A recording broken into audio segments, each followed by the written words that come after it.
Hello everyone, good afternoon and जय हिंद। मैं विवेक, आप सभी का स्वागत करता हूं Exampur defence warrior YouTube channel पे। कैसे आप सब लोग? बढ़िया।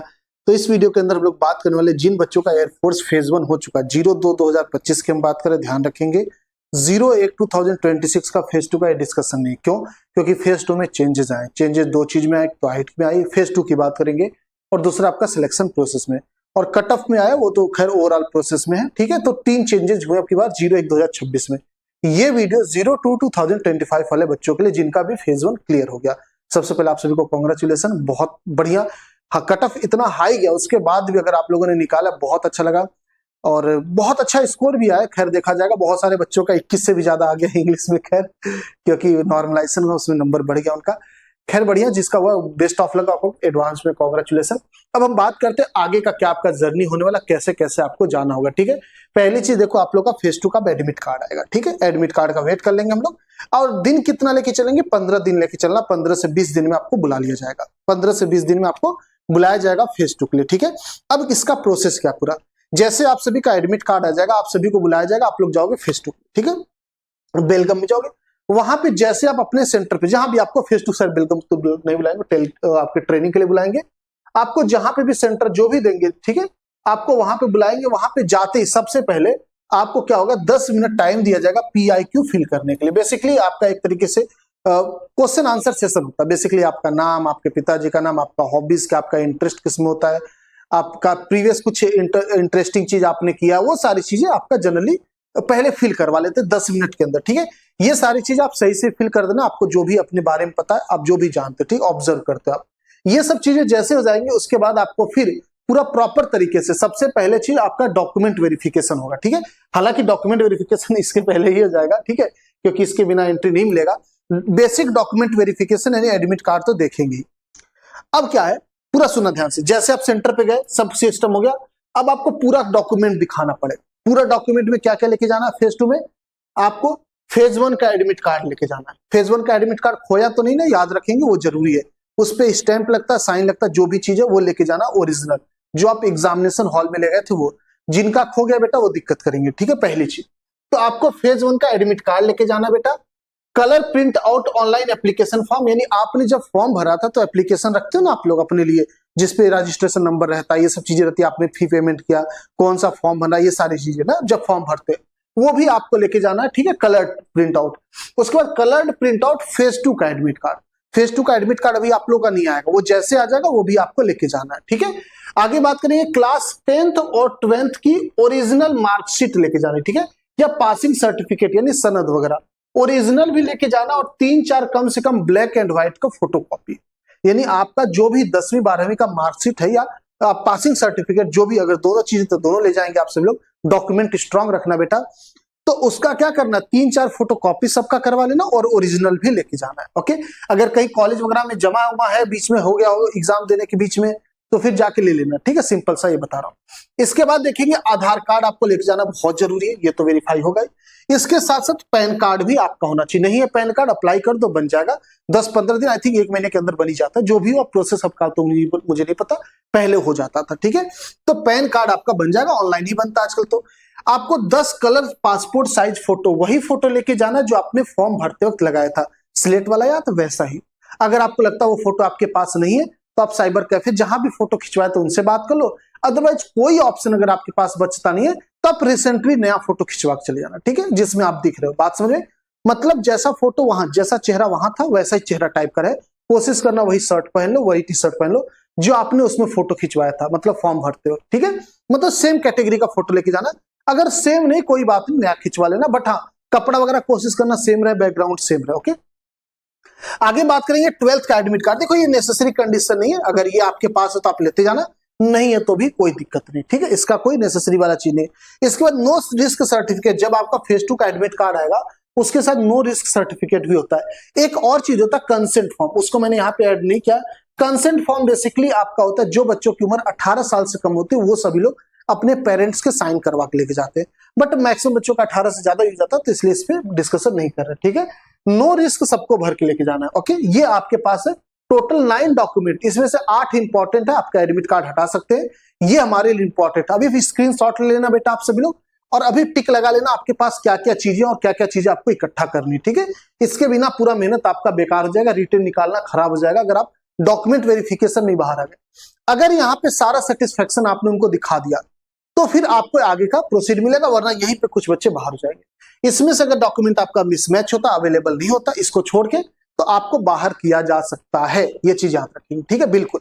अब जैसे मान लीजिए आपका डॉक्यूमेंट वगैरह बिल्कुल सही होगा, आपको तंदुरुस्त हो गया, अब आपको आगे प्रोसीड किया जाएगा। सबसे पहले आप सभी को दौड़ गिराया जाएगा, ठीक है। जैसे आपका डॉक्यूमेंट हो जाएगा उसके बाद तुरंत आपका फिजिकल स्टार्ट हो जाएगा। फिजिकल में सबसे पहले आपका दौड़ होता है। दौड़ आपका 1600 मीटर यानी 1.6 किलोमीटर, लड़कों को 7 मिनट दिया जाता है। और ये गलत फहमी मत रहना 7 मिनट, ये गलत फहमी मत रहना बेटा, 6.5 मीटर में खींच देना। बहुत सारे ऐसे बच्चे आर्मी वाले बच्चों के साथ तैयारी करते हैं तो 6 मिनट में खींच देते हैं, 5.45 कोशिश करते खींच देना, तो आपका भी 6.5 मिनट में खींच देना मीटर, ये स्पीड वाला, ठीक है। लड़कियों को बाबू 8 मिनट मिलता है आपको, आप 7.5 से ज्यादा मत ले जाना वरना आपको बाहर कर देंगे वो, क्योंकि वहां घड़ी अलाउ नहीं रहती तो आपको पता नहीं चलेगा 7.5 मिनट हुआ कि 8। उनको जितने बच्चे चाहिए उतना वो लेके कहेंगे भैया आओ, ओके। बात करेंगे 20 आपको स्क्वाट करना है यानी उठक बैठक 1 मिनट में। उसके बाद जब रनिंग हो जाएगा उसके बाद ये आपका प्रोसेस स्टार्ट हो जाएगा। 10 पुशअप करना 1 मिनट में बाबू, 10 सिटअप करना 1 मिनट में। अब ये कैसे कैसे होगा ये भी मैं भी आपको बताऊंगा, कहां गलती करते हैं बच्चे। 15 स्क्वाट अप करेंगे, उठक बैठक करेंगी लड़कियां, और 10 करेंगी सिटअप लड़कियां 1.5 मिनट, ठीक है। लड़कियों को थोड़ा टाइम ज्यादा मिल जाता है। ये आपका टोटल है, ओवरऑल देखेंगे। अब इसके अंदर ये चीजें होंगी कैसे। दौड़ तो आप लोग कर ही लोगे, 1600 मीटर दौड़ना कोई बहुत बड़ी बात है नहीं, आराम से दौड़ लोगे, इसमें मैं ज्यादा ट्रेनिंग नहीं दे सकता। हाँ, अगर आपकी स्पीड कम है तो उसका एक हेल्प ये हो सकता है, जब आप दौड़ते हो तो कोशिश क्या करो अपने चेस्ट को आगे फेंको, इससे स्पीड बढ़ती है, ठीक है। चलिए अब बात करेंगे जब आप स्क्वाट मारोगे, ठीक है, यानी उठक बैठक करोगे तो आपका पोजीशन क्लियर होना चाहिए, ठीक है। जैसे ये इन्होंने हाथ बांध के रखा, ये गलत पोजीशन है बेटा, ठीक है। ये क्या आपकी गलत पोजीशन, ये हाथ ऐसे नहीं रहना चाहिए, इस वजह से आप रिजेक्ट हो जाओगे। आपका हाथ सीधे रहे और पूरा बैठना है, मतलब ये पोर्शन आपका बिल्कुल ऐसा होना चाहिए, एकदम भी नहीं बैठ जाना है, एकदम जमीन पे टच ही कर देना। इस पोजीशन पे आपको रहना, ये चीज ध्यान रखेंगे। इनका भी पोजीशन ठीक है ना, थोड़ा सा और हल्का सा बेंड करना पड़ेगा। ये आपका पोजीशन रहना चाहिए, हाथ आपका सीधे, ओके। ये आपका उठक बैठक का सबसे अच्छा पोजीशन है जो आपके डिफेंस में लेंगे, ओके। आगे चलेंगे, नेक्स्ट आपका पुशअप है। पुशअप में ध्यान रखेंगे, आजकल यूट्यूब पे बहुत सारे पुशअप के चलते, कमांडो स्टाइल, ये स्टाइल, वो स्टाइल ना, जिम वो स्टाइल, एक हाथ से मारते टेढ़ा होके, कई लोग थंब पे मारते नहीं, इस पे पंजे भी से मारते, तो ये सारी चीजें, कई लोग एकदम चिपका के मारते, ये सब चीजें नहीं। आपका जो पुशअप है ना बहुत सिंपल है, आपके हाथ में गैप रहना चाहिए, मतलब बेसिकली ये हाथ रहना चाहिए, ठीक है। इस पे आपको पुशअप मारना है, और पुशअप मारते वक्त होल्ड रखना। होल्ड रखने का मतलब जब आप नीचे जाते हो तो तुरंत उठ के फिर तुरंत नीचे मत मारना, अगर तुरंत ऊपर नीचे करोगे फिर मामला गड़बड़ हो जाएगा, मतलब आप रिजेक्ट हो सकते हो। और दूसरी चीज, वहां पे वो खुद ही होल्ड करवाते हैं, अगर आप जैसे वो बोल दिए होल्ड और आप उसके बाद ही पुशअप मारो तो डंडा वंडा मार के आपको कहते बाहर निकलो, ठीक है। तो आपको होल्ड करने की आदत होनी चाहिए। आप नीचे गए होल्ड करिए अपने आप को, ऊपर आए होल्ड कर दिया अपने आप को, स्लो करने की कोशिश करना, क्योंकि स्लो में बहुत तकलीफ होती है, फास्ट जल्दी हो जाता है, ठीक है। बस 1 सेकेंड देंगे, और कोई डाउट होगा तो पूछ लेना, आप सभी लोग कमेंट कर देना, आपको बता देंगे। हाँ, मैं आपको बैच के बारे में बता देता हूँ बेटा, हमारे 2 बैच आए हैं, मतलब फेज 2 भी हमारा प्लान चल रहा है, ऑफलाइन चलेगा प्रयागराज में। मैं आपको एक नंबर प्रोवाइड कर दूंगा, आप उस पर कॉल करके पूछ लेना, आप इंटरेस्टेड होगे तो। और दूसरी चीज, आपको गूगल फॉर्म, कल रिजल्ट हमारा जब एयरफोर्स का आया था, उसके नीचे गूगल फॉर्म का लिंक है, उसको जाके भर देना अगर आप लोग एयरफोर्स फेज 2 में इंटरेस्टेड हो तो, ठीक है। और फेज 1 का यानी कि 01/2026 का हमारा ऑनलाइन बैच आया, चेतक बैच, उसको आप सभी लोग ले लेना। क्लासेस 1 जनवरी से हम लोग स्टार्ट करें अच्छे तरीके से, ओके। बस 1 सेकंड दे देना, ये ओपन हो रहा है, सॉरी इसके लिए ना, थोड़ा सा लाइट चला गया था, यहाँ पे थोड़ा सा लाइट का इशू है प्रयागराज में, खैर ओके, देख लेते हम लोग, ओके। बस 1 सेकंड देंगे, हो गया ओपन, देख लीजिए, हो गया ना। कितना टाइम लगा, बिल्कुल नहीं लगा, ओके, देख लेंगे, ठीक है। ये हमारा हो गया। हम लोग कहां पे थे, फिजिकल पे थे। फिजिकल पे हमने पुशअप देख लिया था बेटा, पुशअप का पोजीशन आपको बता दिया था ना, ऐसे रहेगा। अब जैसे ये आप देख रहे हो, ठीक है, ये आप देख रहे हो, ये देखना। अब ये आपका सीटअप है, बट ये गलत पोजीशन, इसको बेंट नी नाम दिया जाता है, ठीक है। बेंट नी सीटअप में अंतर आपको पता रहना चाहिए। ये देखो, ये ऐसे है, ये नहीं एक्सेप्टेबल है, ये आपको नहीं करना है, ठीक है। ये आपका वी शेप यानी बेंट नहीं होना चाहिए। आपका पैर ऐसे नहीं रहना चाहिए, ये भी गलत है, ये पूरा पोजीशन ही गलत है। हाथ तक सही है, हाथ तक सही है। अभी क्या करना, आपको अपना पैर सीधा रखना और पैर का पोजीशन ये रहना चाहिए, ठीक है। पैर का पोजीशन ये रहना चाहिए। आपका थंब जो है ना, अंगूठा, ऊपर रहना चाहिए, आपका पैर सीधे रहना चाहिए, ये आपको मारना है। ये बेंट नी है बेसिकली, ये क्या है, बेंट नी सीटअप है। सीटअप ही दो कैटेगरी के होते हैं, बेंट नी होता है एक नॉर्मल वाला, तो हमें नॉर्मल वाला करना, बेंट नी नहीं करना, ये चीज ध्यान रखेंगे, गलत पोजीशन है हमारे एग्जाम के हिसाब से, ठीक है, एक्सरसाइज की बात नहीं करें हम। अगला, जब आप जैसे आपका डॉक्यूमेंट वेरिफिकेशन वगैरह हो जाएगा, फिर आपका फिजिकल हो जाएगा। अगर आप फिजिकल में फिट पाए जाते तो ही आगे बढ़ोगे। हर एक स्टेज पे आप डिस्क्वालीफाई हो सकते हो, ये चीज याद रखना, हर एक स्टेज पे आप डिस्क्वालीफाई होकर बाहर जा सकते हो। अब देखना अगला स्टेप आएगा आपका मेडिकल। यहाँ पे मेडिकल देना होगा जीडी। जीडी के अंदर क्या होगा आपका, बेसिकली कुछ इंपॉर्टेंट टॉपिक होंगे जिसपे आपका डिस्कशन चलेगा। आजकल की जो ट्रेंडिंग टॉपिक रखे, मैंने यहाँ पे 15 टॉपिक का लिस्ट बना दिया आपके लिए, आप देख सकते हो कौन कौन सा आजकल जो चल रहा है। इज आर्टिफिशियल इंटेलिजेंस बून और बेन, यानी कि आर्टिफिशियल इंटेलिजेंस सही चल रहा है, मतलब अच्छा काम कर रहा है या बुरा काम, ऐसा कह दो, ठीक है। डीप फेक, डीप फेक मतलब आजकल नहीं देखेंगे कि किसी सेलिब्रिटी का फोटो किसी वीडियो में चिपका के बना दे रहे हैं, हमें पता नहीं चलता जल्दी ना।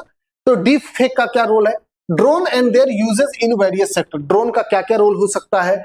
इंडिया कनाडा रिलेशनशिप आजकल बहुत ट्रेंडिंग पे चल रहा है। फाइव आइज इंटेलिजेंस ग्रुप है बेटा, जिसके अंदर आपका ऑस्ट्रेलिया आता है, अमेरिका आता है, आपका कनाडा आता है, आपका न्यूजीलैंड आता है, ठीक है, ये आपके हो गए, और यूके। ये 5 अंग्रेजों के देश है, मतलब गोरी, इसका डेफिनेशन ये बेसिकली गोरी चमड़ी वाले, मतलब कि जो अंग्रेज है, ठीक है, उन लोगों का 5 लोगों का इंटेलिजेंस ग्रुप है, उसके हिसाब से क्वेश्चन आजकल बन रहा है। ट्रेंडिंग टॉपिक बता रहा हूं मैं आपको, ठीक है। ब्रिक्स के एक्सपेंशन को लेकर आपका क्या कहना है। ब्रिक्स मतलब जहां पे ब्राजील, इंडिया, चाइना, रसिया है, ठीक है, और अब तो साउथ अफ्रीका भी हो गई है। तो ब्रिक्स को लेकर आपको क्या कहना है, आपका क्या इसमें पॉइंट हो सकता है, इसको एक्सपेंड करना चाहिए कि नहीं। वुमेन्स एजुकेशन और लिटरेसी ऑफ वुमेन, और महिलाओं की पढ़ाई लिखाई को लेके। The role of women in armed forces, armed forces में महिलाओं का क्या रोल हो सकता है, कितना इफेक्टिवली हो सकता है, ठीक है। Pros and cons of raising age of marriage of women, औरतों की उम्र जो बढ़ रही, मतलब शादी की, जैसे पहले हो जाती थी 20 साल 25 साल में, अब 30-30 साल तक शादी नहीं होती, 35 साल तक। तो इसमें क्या सोसाइटी में इंपैक्ट पड़ेगा इस चीज का। Gender equality at the work place, जहां पे भी कार वगैरह होता है वहां पे जेंडर इक्वलिटी कितना इंपॉर्टेंट रोल प्ले करती है। Role of youth in development of India, India को डेवलपमेंट में यूथ का कितना बड़ा रोल हो सकता है। The population of India, demographic divided, मतलब वही पॉपुलेशन वगैरह कितना तेजी से बढ़ रहा है, घट रहा है, क्या इसका इफेक्ट पड़ेगा, कितने साल बाद प्रॉब्लम आएगी, ये सारी चीजें। Role of social media in our society, ये तो बहुत इंपॉर्टेंट है, सोशल मीडिया क्या रोल प्ले कर रहा है, लोगों का माइंडसेट ही चेंज कर देता है। लोग वीडियो गलत गलत काट के आजकल वायरल करते हैं ना, नहीं, बहुत बदनाम करते हैं एक दूसरे को। अगला, who is responsible for global warming, developed country और डेवलपिंग कंट्री। सबसे तगड़ा मुद्दा आजकल जो चल रहा है यूनिवर्स लेवल पे, वो है ग्लोबल वार्मिंग को लेके, ठीक है, एनवायरमेंट को लेके। अब इसमें 2 ग्रुप हैं आपके, डेवलपिंग और डेवलप्ड कंट्री। डेवलपिंग ग्रुप बोलते हैं कि डेवलप जब इन्होंने हो रहे थे, जब दूसरी कंपनियां देश डेवलप हो रहे थे, उस वक्त इन्होंने खूब पॉल्यूशन किया। और डेवलप्ड बोलते हैं कि अब तो हम सेटल हो चुके हैं, तो अब सबका डेवलपिंग कंट्री और पॉल्यूशन कम करे। मतलब ओवरऑल मैं सिंपल भाषा में समझाऊं तो अमेरिका यूरोप और एशिया से झगड़ा इस चीज को लेकर, बस, ठीक है। आप इसके बारे में थोड़ा और अच्छे से पढ़ लेना। सोशलिज्म एंड कैपिटलिज्म, ये बहुत अच्छा टॉपिक है आपके देश के पॉइंट ऑफ ऑब्जर्वेशन से देखा जाएगा तो। Sri Lanka economic crisis and lesson for India, Sri Lanka में जो आपका इकोनॉमिक क्राइसिस आया था उसको लेके क्या आपका ओपिनियन है और इस पे हम कैसे सोच सकते हैं, ठीक है। ये पूरे टॉपिक आजकल के ट्रेंडिंग चले, तो मैंने 15 टॉपिक 15 आप टॉप लिखवा दिया, इसके बारे में आप सभी लोग देख लेना, इस पे आपका डिस्कशन हो सकता है, ठीक है। बात क्लियर है। तो क्या क्या बता दिया आपको, सबसे पहले जाओगे डॉक्यूमेंट चेक किया जाएगा बेटा, फिर दौड़ कर आ जाएगा, फिर आपका एक्सरसाइज वगैरह हो जाएगी, आपका फिर जीडी होगा, इसके बाद आपका लास्ट में मेडिकल। ये सारा चीज एक ही दिन में होगा, ये चीज याद रखेंगे, ये सारा चीज एक ही दिन में होगा, ठीक है, इसके लिए अलग टाइम नहीं मिलेगा। अब मेडिकल पे मैं अलग से वीडियो करूंगा, क्योंकि मेडिकल भी अपने आप में काफी डीप टॉपिक है, जिसमें आपका ब्लड में क्या क्या चेक होता है, आपका बॉडी स्ट्रक्चर से क्या क्या चेक होगा, ये सारी चीजें मैं आपको बता दूंगा, ठीक है, प्रॉपर तरीके से अलग से वीडियो करके 10-15 मिनट का ये टॉपिक है प्रॉपर, ठीक है। चलिए, तो उम्मीद करते हैं आपको पूरा अच्छे से समझ में आ गया होगा। जिन बच्चों को नहीं पता, जैसे राजवीर बोल रहे हैं कि रिजल्ट आ गया भाई, कल ही आ गया था, रिजल्ट नहीं देखा आपने, जाके CASB की वेबसाइट पे देख सकते हो। वापस से बता दें, जो भी बच्चे फेज 2 के लिए इंटरेस्टेड है, जिनका भी फेज 1 हो गया बेटा, आप लोग इंटरेस्टेड हो तो आप लोगों के लिए हमने यहाँ पे, ठीक है, यूट्यूब पे जब आप जाओगे तो कल हमने वीडियो किया था, ठीक है, रिजल्ट पे। तो रिजल्ट पे जो वीडियो किए थे बेसिकली ये रहा, इसी के नीचे कमेंट बॉक्स में आपको और डिस्क्रिप्शन में भी बेसिकली आपको मिल जाएगा लिंक, ठीक है। ये देखिए, फेज 2 ऑफलाइन गूगल फॉर्म, आप इसको भर देना, ओके, आप इसको भर देना, देख लेना। ओके, इस फॉर्म को जाके भर देना, कमेंट बॉक्स में आपका लिंक है। ओके, इसको भर देना जाके, आपका हो जाए। चलिए, मेरे हिसाब समझ में आ गया सबको। अब बता दें, अगर ऑफलाइन आना चाह रहे हो फेस टू के लिए, तो आप इस नंबर पे कॉल भी कर सकते हो। इस नंबर पे कॉल करके आप आ सकते हो, पूछ के कि हाँ क्या चीज है, कब से प्लानिंग चले, कितने दिन का। दूसरी चीज, अगर आप लोग अगले एग्जाम की तैयारी कर रहे हो, क्योंकि किसी कारण से मान लीजिए अब की बार नहीं पाए, बहुत हाई कट ऑफ गया, तो हो सकता है बहुत सारे बच्चों का नहीं हो पाया, तो आप घबराओ मत, ठीक है। आपको एकदम बिल्कुल शांति से अपने दिमाग को भी शांत रखना है, थोड़ा सा रिलैक्स हो, परेशान मत होना। अब एक काम कर सकते हो, आप सभी लोग अगले एग्जाम की तैयारी कर सकते हो हमारे साथ जुड़ के, बहुत अच्छे से, बेहतरीन तरीके से, मतलब कहीं से कोई कॉम्प्रोमाइज नहीं, जबरदस्त लेवल का कंटेंट जो कि एग्जाम में आते हैं सीधे सीधे, ठीक है। तो एयरफोर्स XY का चेतक बैच हमारा 2026 को टारगेट करते हुए आ चुका है। जी हाँ, लॉन्च हो चुका है। 1 तारीख से हम क्लासेस में स्टार्ट कर देंगे जबरदस्त तरीके से, और बिल्कुल 2 महीने में मान के चलिएगा सिलेबस एंड कर देंगे, ठीक है। 2 महीने में आपका सिलेबस एंड हो जाएगा। ये जो कोर्स है आपको सिर्फ और सिर्फ 699 यानी कि 699 रुपए में ही मिलेगा, और जो इसकी प्राइस है ये 22 दिसंबर तक ही 699 है। इसके बाद ये प्राइस आपको 1499 यानी कि 1499 रुपए का हो जाएगा। इस बैच के अंदर आपको एक्सपीरियंस फैकल्टी मिलेंगी ही, लाइव क्लासेस देखने को मिलेगा, DPP, class notes, formula book आपको मिलेगा, शॉर्ट नोट्स मिलेंगे, ये सारी चीजें प्रोवाइड की जाएंगी। हिंदी इंग्लिश दोनों में आपको पढ़ाया जाएगा, ठीक है। ये आपका ओवरऑल सीनरी, ठीक है। अब आगे बात कर लेंगे, देखो कट ऑफ पे कितना जा सकता है, इस पे अलग से वीडियो कर दूंगा अभिषेक बाबू, ठीक है, इस पे अलग से कर देंगे। एज रिलैक्सेशन, जी नहीं, एज रिलैक्सेशन नहीं मिलता है। कोई भी कैटेगरी वाइज, मतलब जिसमें OBC, unreserved, EWS, general, SC ST, ऐसा कुछ रोल पूरे एयरफोर्स नेवी में नहीं, ठीक, ICG में होता है। तो मेरे हिसाब से आपको समझ में आ गया होगा। कोई और प्रॉब्लम होगी तो कमेंट कर देना, बता देंगे। आप सभी लोग चेतक बैच से बेटा 699 में कोर्स लेके जुड़ो, अच्छे से पढ़ाई करो, मजे से एकदम जुड़ो, ठीक है। आपका 22 मार्च से एग्जाम स्टार्ट है, 7 मार्च तक आपका सिलेबस एंड करके हम दे देंगे, फिर मैराथन, रिवीजन, मॉक टेस्ट, यही हमारा चलेगा। उम्मीद करते हैं आपको समझ में आ गया होगा पूरी बात। आप लोग अपना ख्याल रखेंगे, अपने घर वालों का ख्याल रखेंगे। इंतजार रहेगा आप सभी का चेतक बैच में। जय हिंद, जय भारत, थैंक यू।